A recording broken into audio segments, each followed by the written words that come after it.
বন্ধুরা, IPL 2025-এর mega নিলামের মাধ্যমে নতুন করে দল গড়ে নিয়েছে 10টি ফ্র্যাঞ্চাইজি। বেশিরভাগ দলই হয়েছে বড় পরিবর্তন। কারা হবে সেই সকল দলের নতুন অধিনায়ক, রয়েছে জোর জল্পনা। বন্ধুরা, ভিডিওটি দেখার আগে তোমাদের কাছে একটাই রিকোয়েস্ট, চ্যানেলটিকে করো সাবস্ক্রাইব।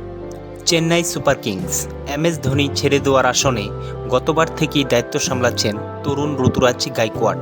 তাকে সময় দিতে চায় ফ্র্যাঞ্চাইজি। ধোনির ছত্রছায়া এবার তাকে দেখা যাবে অধিনায়ক হিসেবে। রয়্যাল চ্যালেঞ্জার বেঙ্গালুরু নিলামে সম্পূর্ণ নতুন করে দল গুছিয়ে নিয়েছে royal Challenger Bengaluru.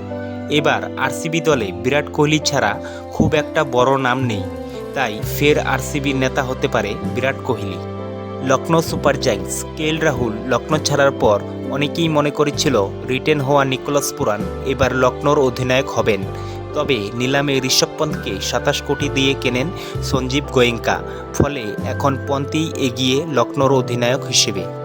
Delhi Capitals এদিকে নিলামে ঋষভ পন্ত যখন দিল্লি ছেড়ে লখনৌতে গিয়েছেন, অপরদিকে এলএসজি ছাড়া রাহুলকে কিনেছে দিল্লি।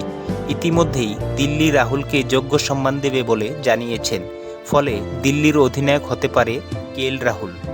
পাঞ্জাব কিংস নিলামে সবথেকে বেশি টাকা নিয়ে নেমেছিল পাঞ্জাব কিংস একাধিক তারকাদের দলে সামিল করেছে। তার মধ্যে রয়েছে কেকেআর ছেড়ে আসা শ্রেয়াস আইয়ারও। অধিনায়ক হওয়ার দৌড়ে এগিয়ে তিনি। কেকেআরকে নিয়ে সবথেকে বেশি জল্পনা তাদের পরবর্তী অধিনায়ক কী হবেন। দলে তেমন কোনো মহাতারকা না থাকলেও মনে করা হচ্ছে ভেঙ্কটেশ আইয়ার, রিঙ্কু সিং ও অজিঙ্ক্য রাহানে এই তিনজনের মধ্যে একজনকে করা হতে পারে অধিনায়ক। অভিজ্ঞতার নিরিখে রাহানে এগিয়ে থাকলেও তার নিজের ব্যাটিং পারফরমেন্স কেমন সেটাও বড় প্রশ্ন, ফলে ভেঙ্কটেশ আইয়ার এগিয়ে বলে মনে করছে ক্রিকেট বিশেষজ্ঞরা।